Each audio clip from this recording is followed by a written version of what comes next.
And I also want to focus on welfare and wealth tax. Where to even begin? Well, of course, we covered at length, didn't we, the absolute debacle. It was, no offence, Keir Starmer, if you're watching, pretty pathetic, actually. All of the goings-on with welfare, looking at whether or not things like PIP were going to be targeted, how they were going to be targeted. We've all followed all of that. Essentially, so much of it ended up just getting dropped. Well, apparently now there's concerns that children with special educational needs could be coming into the line of fire, with the Labour Party desperately trying to balance the books.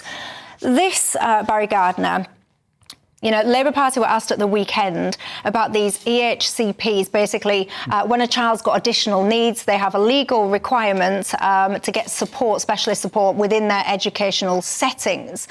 Are these things going to be scrapped? No, look, let's understand what the experience of parents is. I've got so many parents who are trying to get the correct support for their children, and the current system is failing desperately. We want to back families. We want to make sure that kids have that early support, which means that later on, which is usually when these things manifest themselves and parents are coming saying, look, you failed my child. That's why we've already put £1 billion more into SEND provision, that special educational needs provision, and why we've actually put 740 million, so effectively £750 million to local authorities. And that's money which is creating new specialist places. So this is not about saving money. Otherwise, we wouldn't be putting £1.75 billion in there. It's about supporting families at the right time, which is right at the start, preschool, nursery, making sure that actually the problems that do happen and develop now aren't going to happen in the future. That's where eventually there may well be a saving, because we won't need that provision. And that's what every parent wants. They want to know that their child is not going to end up needing that provision. Well, apparently, just in England alone, ladies and gents, there's 640,000 children with these certificates. Many of you as well, you'll be having children. You'll be trying to get one of these certifications and you'll be struggling. And that number, of course, is just in England. So the true reflection, of course, will be much greater. Zia Yusuf, your thoughts? Well, the numbers that Barry was just talking about there, £1 billion, £750 million, they pale in comparison to the infinite money tree that the government appears to have for foreign citizens. And this is the problem. It's really difficult to have a serious conversation about, should there be reform around the way SEND children receive the support they need, when that £1 billion and £750 million we talked about, Barry, what about the £5.5 to £7 billion a year being spent on asylum hotels alone for foreign citizens? We're talking about withdrawing benefits for British people, for British SEND children, specifically here. And in the name of saving money, when there is infinite money, I keep going back to the same point over and over, but it's inescapable. It is inescapable. We have not just the £5.5 to £7 billion on asylum hotels, we have the £15 billion a year on foreign aid, the £12 billion on net zero. British people throughout history have had no issue with, making sacrifices for the greater good. And they would be more than happy to consider arguments about the manner and the cost of delivering welfare for British people, if it were not for the fact that there is a disgraceful double standard that goes on, where the border is being left totally open. We have, again, seemingly infinite money for foreign citizens whose first act upon coming to this country is to break our laws, and then they go into free accommodation, they get free healthcare. They get free trips to the circus and to the safari parks and to skate parks. And I mean, you laugh, Barry, but these are facts. Okay, people watching this program, people watching this program, jaws will be on the floor when they hear about the fact that the British government under Labour now want to withdraw benefits from British people, yet they have infinite money for foreign citizens. Let's establish the facts. Okay, this is not about withdrawing money. As I said, the £1.75 billion is not the total sum that is being spent on SEND. It's actually the additional money that this government has already put in. So you're not comparing like with like there.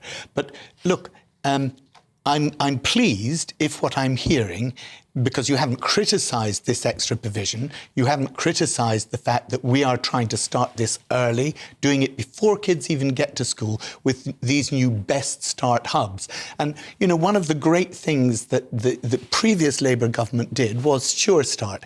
And it got children ready, it prepared them for life, and it also helped parents to do that. And that's what these Best Start hubs are going to do.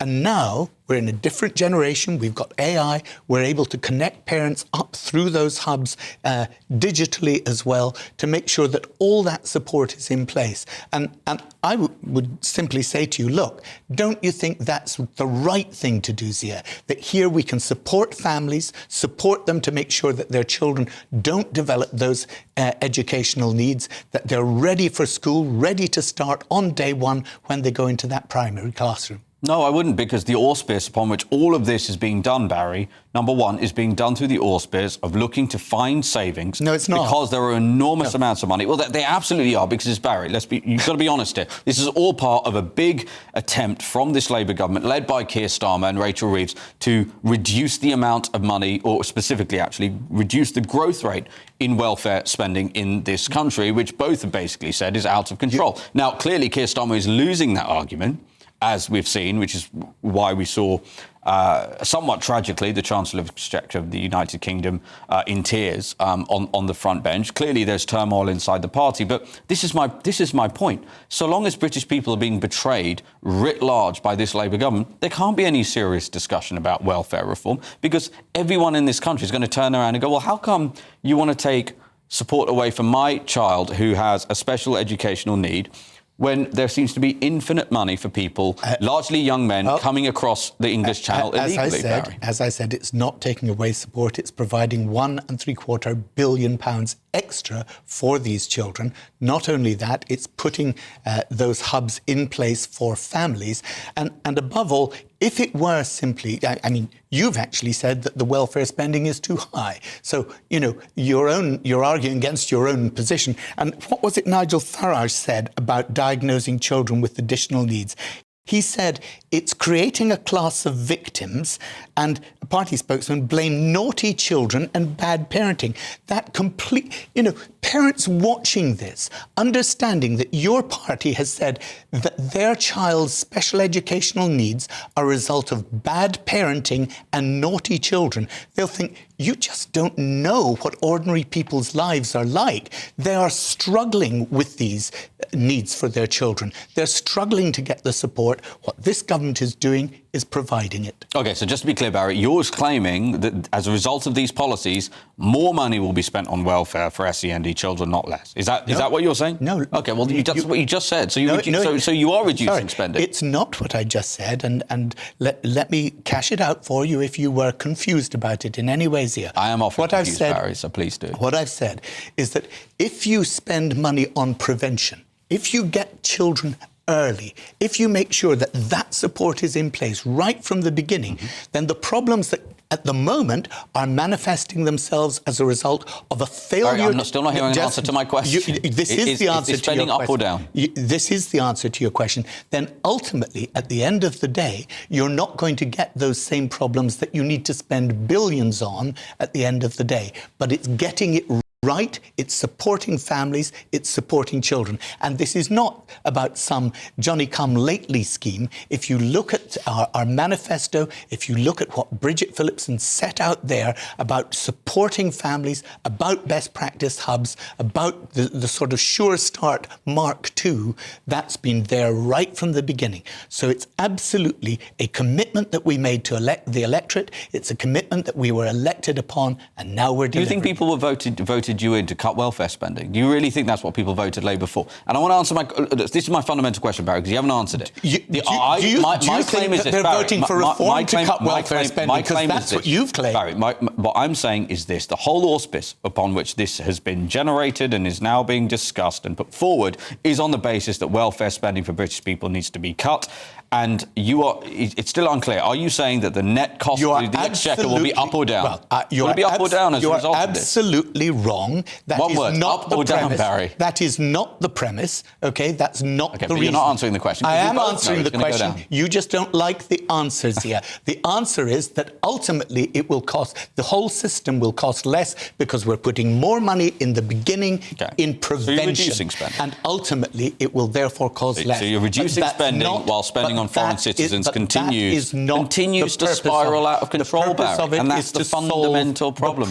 Okay, and that's what you don't like, Zia. No, Barry, thank you for answering the question. So, so you're saying spending will come down for British SEND children, and while that's happening, we have an endless, on a daily basis, hundreds of people, foreign, unvetted people coming across the channel illegally. We have billions to spend on foreign aid, or tens of billions of pounds to spend on the crazy, mad net zero and climate capture projects, but we apparently there's no money left for British people. Look, are you a parent of a child that's got special educational needs? Because if you are, I would really love to hear from you tonight to understand how you're feeling, because when you've got a child with additional needs, it is not a walk in the park. And you will know that you fight each and every single step of the way. It is very, very traumatic. And if you've managed to get a little bit of support and you've managed to breathe a bit of a sigh of relief, having these conversations and hearing these conversations will put the fear of dread into you, because you'll be worried perhaps about what is potentially going to come your way. How do you feel tonight? Do you have faith that actually nothing will be cut and this is just perhaps a different ordering of systems, or not?